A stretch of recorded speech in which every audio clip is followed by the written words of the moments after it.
Hello student, this is Rajnandini. आज हम पढ़ेंगे amalgamation and its type.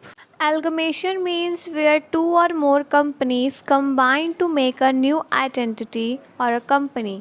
That means कि जब भी हमारी दो कंपनी कंबाइन होकर एक नए कंपनी की आइडेंटिटी बनाती हैं तो उसे हम एल्गमेशन बोलते हैं। जैसे एग्ज़ाम्पल है, एक एक्स लिमिटेड कंपनी है और एक वाई लिमिटेड कंपनी है। इन दोनों कंपनी ने अपने आप को कंबाइन करके एक नया कंपनी क्रिएट किया, उसकी नई आइडेंटिटी बनाई जेड कंपनी की। एज पर अकाउंटिंग स्टैंडर्ड 14 एल्गमेशन में 2 टाइप्स। अकाउंटिंग स्टैंडर्ड 14 के तहत एल्गमेशन के 2 टाइप्स बताए गए हमें। Amalgamation in the nature of merger and amalgamation in the nature of the purchase. पहले हम देखते हैं amalgamation in the nature of merger. इसमें क्या बोलता है? It contain 5 condition to fulfil the amalgamation. That means कि हमारे एल्गमेशन में जब इसका नेचर मर्जर में होता है तो ये 5 कंडीशन को फुलफिल करता है। देखते हैं इसके 5 कंडीशंस को। पहला कंडीशन है, after the amalgamation all the assets and the liability of the transferor company is become transferee company. इस कंडीशन को जानने से पहले हम समझ लेते हैं कि ट्रांसफरर और ट्रांसफरी क्या होता है। Transferor company are that has been amalgamated into the another company.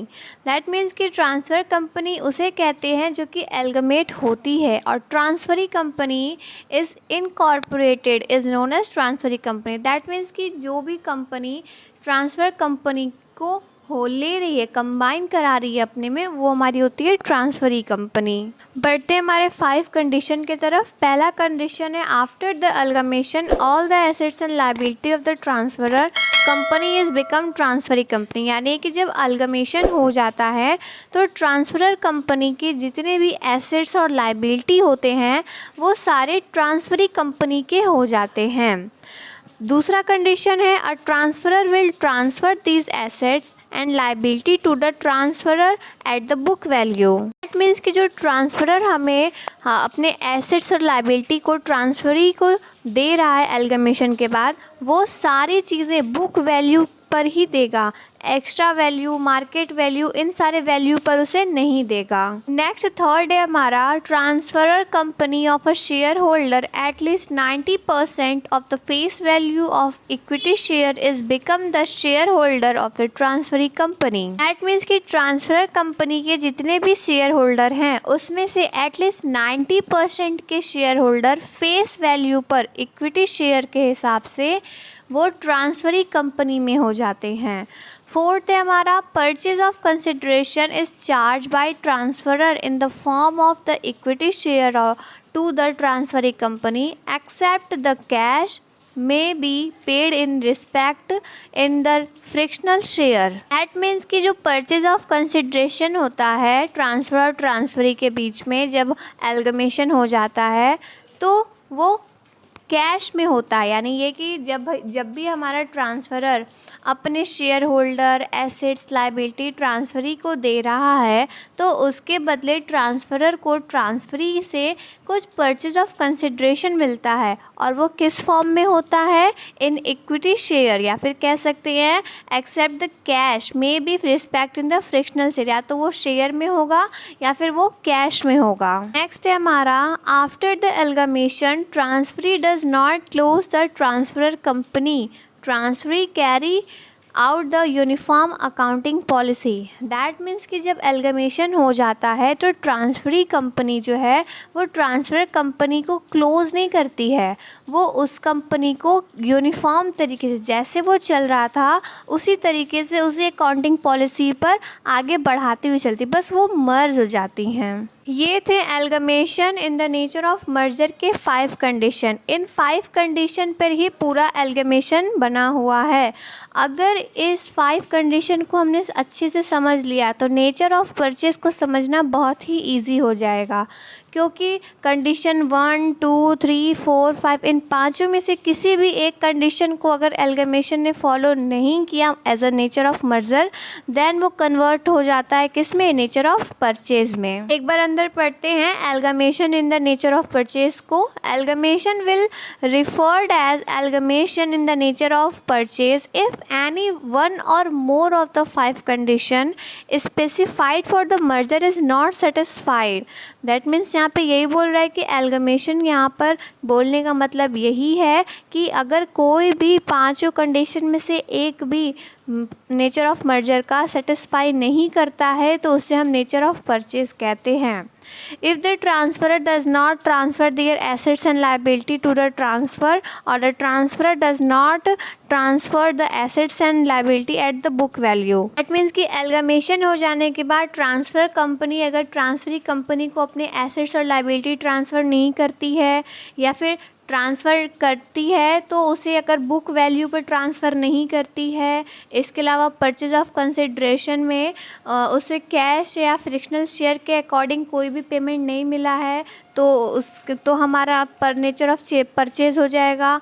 इसके अलावा अगर हमारा जो एल्गमेशन के बाद ट्रांसफरी कंपनी कैरी आउट नहीं करेगी ट्रांसफ़र कंपनी को उसके पॉलिसी के अकॉर्डिंग तो भी वो हमारा एल्गमेशन नेचर ऑफ परचेज बन जाएगा।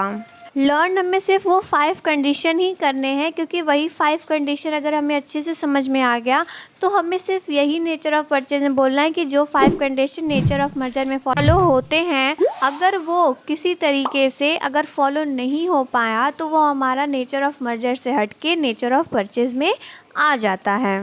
कुछ ऑब्जेक्टिव देखते हैं कि एल्गमेशन के क्या हैं। एल्गमेशन के ऑब्जेक्टिव को हम एब्जॉर्प्शंस में भी लिख सकते हैं, ऐसा कोई बाउंडेशन नहीं है कि एल्गमेशन का अलग होगा और एब्जॉर्प्शन का अलग होगा।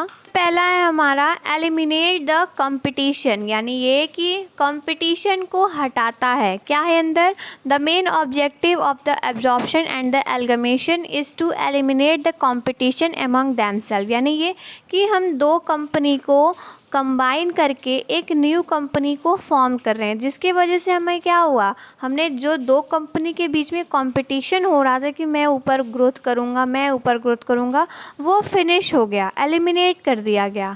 After the absorption and the amalgamation 2 different companies are become a 1 unit, यानी एल्गमेशन के बाद वो दो कंपनी जो कंपटीशन कर रही थी वो दोनों मिल करके एक यूनिट बन गई है। दूसरा ऑब्जेक्टिव है हमारा इंक्रीज इन प्रोडक्शन, यानी ये कि प्रोडक्शन हमारा बढ़ता है। जब दो कंपनियां मिल गई हैं तो ज़्यादा वर्कर्स होंगे, एम्प्लॉयज़ होंगे, तो इससे हमारा प्रोडक्शन बढ़ रहा है। अंदर क्या लिखा है, the object of the absorption and the amalgamation is to make increase the large scale of production and reduction the cost of production, यानी ये कि जब हमारे दो बॉस एक साथ आ गए हैं तो उस टाइम में हमें अच्छे अच्छे आइडियाज़ मिल रहे हैं कि हम किस तरीके से लार्ज स्केल पे प्रोडक्शन करें और कम से कम पैसे में वो हमारा उतना काम कंप्लीट हो जाए, लेस वेस्टेज हो।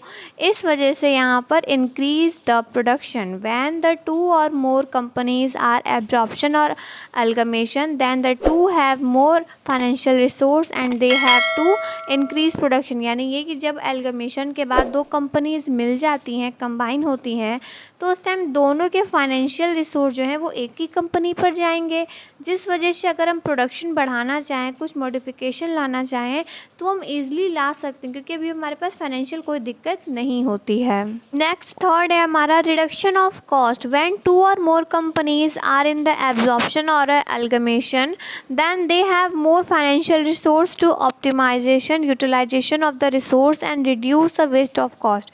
सेम यहाँ पे वही बात की जा रही है कि जब हमारे दो कंपनी के बॉस मिल गए हैं, हमारे एम्प्लॉयज़ मिल गए हैं, उनके इनिशिएटिव स्किल जो है वो 2-3 लोगों के एक साथ मिल गई, तो वो अच्छे से अपने रिसोर्स को यूज़ करेंगे और कम से कम वेस्टेज निकालेंगे ताकि हमारे जो रिसोर्स है वो अच्छे से यूज़ हो जाए। लास्ट है हमारा control on business after the absorption and the amalgamation company become a large scale so that the better control and make the good policy and then better way. जब भी हमारे कंपनी एल्गमेशन में या absorption में जाती है तो उस टाइम में काफ़ी ढेर सारे एम्प्लॉयज़, वर्कर और वर्कलोड बढ़ जाता है लार्ज स्केल पे प्रोडक्शन करने के लिए। इसलिए ऐसे कंडीशन में जब दो कंपनियां मिल गई हैं तो जो वो लोग वर्क कर रहे थे उसको वो और अच्छा बेटर कंट्रोल करेंगे, गुड पॉलिसीज़ क्रिएट करेंगे ताकि उनका बिजनेस और अच्छा बेटर वर्क कर सके और ग्रो कर सके। The complete information about the amalgamation and its objective. Next video में हम कंप्लीट करेंगे परचेस कंसिडरेशन। अगर आपको हमारे इस वीडियो से कोई भी हेल्प मिली हो तो हमारे वीडियो को लाइक और सब्सक्राइब जरूर करिएगा और थैंक्स फॉर वॉचिंग।